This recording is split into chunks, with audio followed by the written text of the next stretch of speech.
Welcome to the Grace and Truth Network. Today, we will delve into the central themes of channel manipulation, betrayal, and murder. Our focus will be on exploring the narratives of women in the Bible whose actions were deemed particularly nefarious.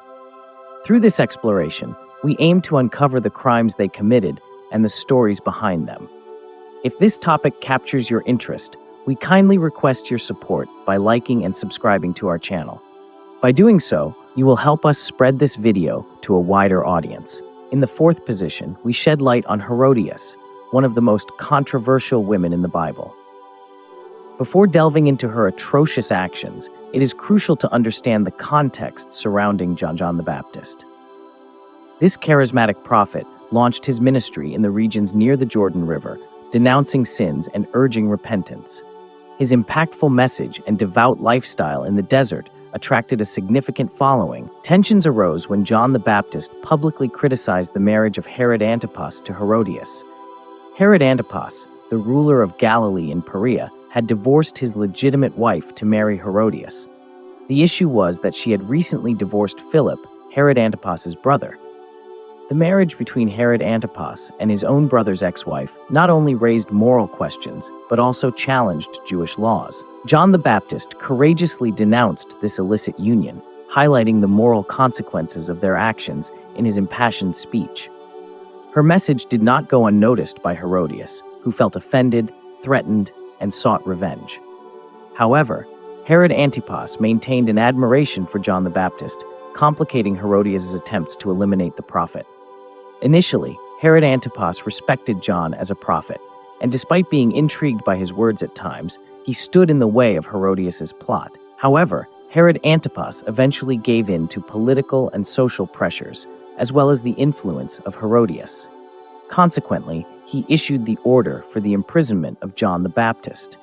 Even while in prison, John the Baptist remained a symbol of resistance, staying loyal to his principles in the face of adversity. His imprisonment not only represented the clash between divine morality and human ambitions, but also marked a pivotal moment in history.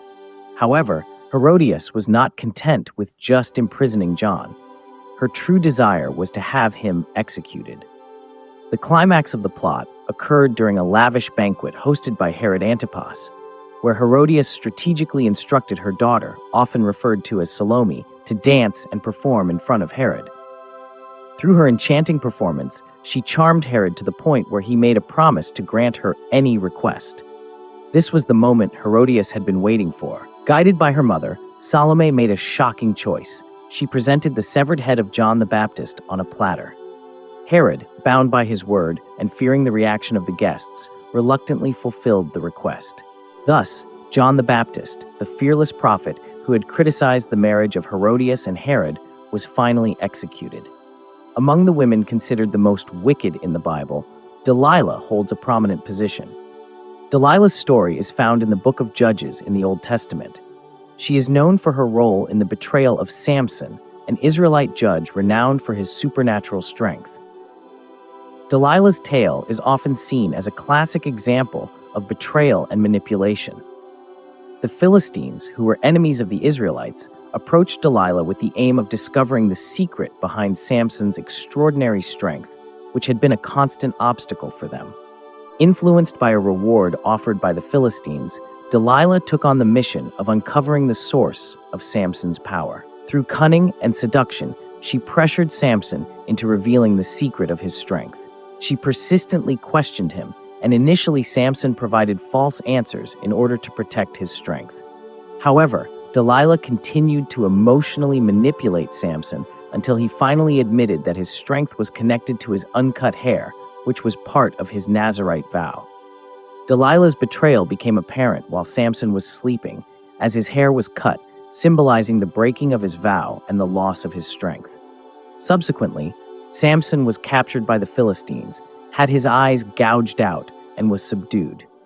Delilah's story serves as a cautionary tale about the dangers of manipulation and betrayal, highlighting the severe consequences that can arise from selfish actions. In the second account of the worst women in the Bible, Athalia takes the second position. Athalia's story unfolds in the corridors of power in Judah, as she is the daughter of Ahab and Jezebel.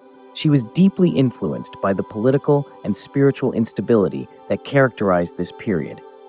Her son, Ahaziah, courageously ruled the northern kingdom for a year. However, both Ahaziah, the ruler of Judah, and Jehoram, the leader of Israel, met tragic fates at the hands of Jay, the commander of the Israelite army. After the death of her son, none of Athaliah's descendants were old enough to assume the throne of Judah. Seeing this power vacuum as an opportunity, Athaliah boldly seized control of the throne, defying established expectations and traditions. Her ambition knew no bounds. Upon assuming power, she perceived the royal lineage of David as a threat to her newly acquired position.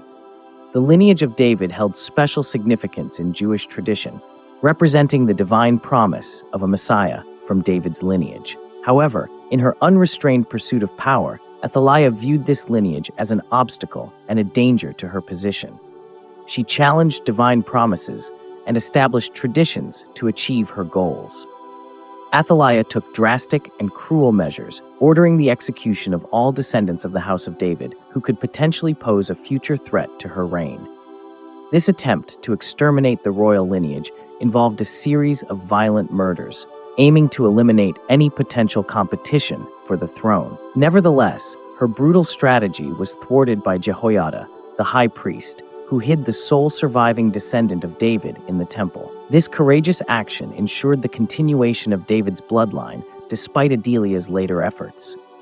When Joe reached the appropriate age, Joah Orchestra devised a plan to crown him as king, conducting a public ceremony in Joe's favor. Joah revealed his lineage from David, causing the population to become fervent upon realizing an imminent revolt. Adelia, noticing the situation, tore her clothes and cried out, "Treason! Treason!" However, the people who followed Joah and supported the rightful restoration of David's bloodline were not deceived by Adelia's claims. Joah's ascension to the throne was a pivotal moment, and Adelia was captured outside the temple. She was taken to the royal palace and executed there. The biblical account in the second book of Kings 11:16 records the death of Adelia, thus concluding her reign marked by intrigue and violence. Firstly, the cruelest woman in the Bible is Jezebel, also known as Isbel, a Phoenician princess who married Ahab, the king of Israel, thereby sealing a political alliance that extended beyond marriage. However, her influence went beyond political relations as she introduced the worship of Baal, a pagan deity, bringing idolatry to Israel. Her marriage to Ahab was a union marked by a powerful but negative influence that cast shadows over the nation. Jezebel staunchly advocated for Baal worship, encouraging the construction of altars and temples dedicated to this pagan god. Idolatry thrived under her influence, distancing the people of Israel from their traditional faith. Jezebel personified corruption and manipulation, promoting not only the worship of foreign gods, but also brutality towards those who opposed her. She ordered the execution of numerous prophets of Jehovah, eliminating anyone who disagreed with her religious beliefs. This included an intense persecution of the prophet Elijah, whose life was threatened by the queen's fury.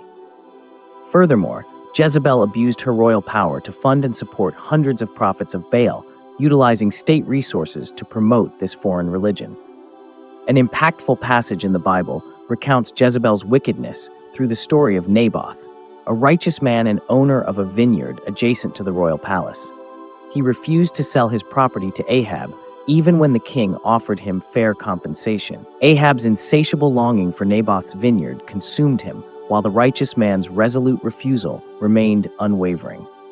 This is where Jezebel's wickedness comes into play, as she observed Ahab's distress over his inability to acquire the vineyard and devised an evil scheme to fulfill his desires.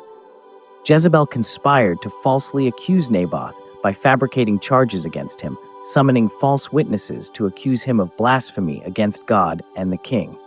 The pinnacle of Jezebel's malicious plan arrived when Naboth was unjustly condemned and stoned to death based on forged allegations. This plot's cruelty not only exposes Jezebel's wickedness, but also reveals the moral decay that permeated the reign of Ahab and Jezebel in Israel. Divine justice wasted no time in making itself known. The prophet Elijah confronted Ahab and Jezebel, declaring divine judgment upon them for Naboth's death and prophesying that God would not overlook Jezebel's wickedness. Elijah foretold that dogs would lick Jezebel's blood in the city of Jezreel.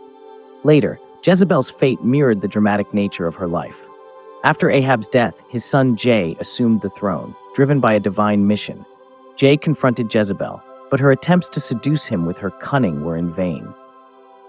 Divine justice prevailed as Jezebel was thrown from a window by a royal official, and her body was consumed by dogs, fulfilling Elijah's prophecy. These cruel women mentioned in the Bible's pages sadly represent only a few examples, as there are many others. If you are familiar with any more, please share them in the comments. Also, let us know which other Bible stories interest you for future videos. Thank you for watching thus far, and may God bless you. We'll see you soon.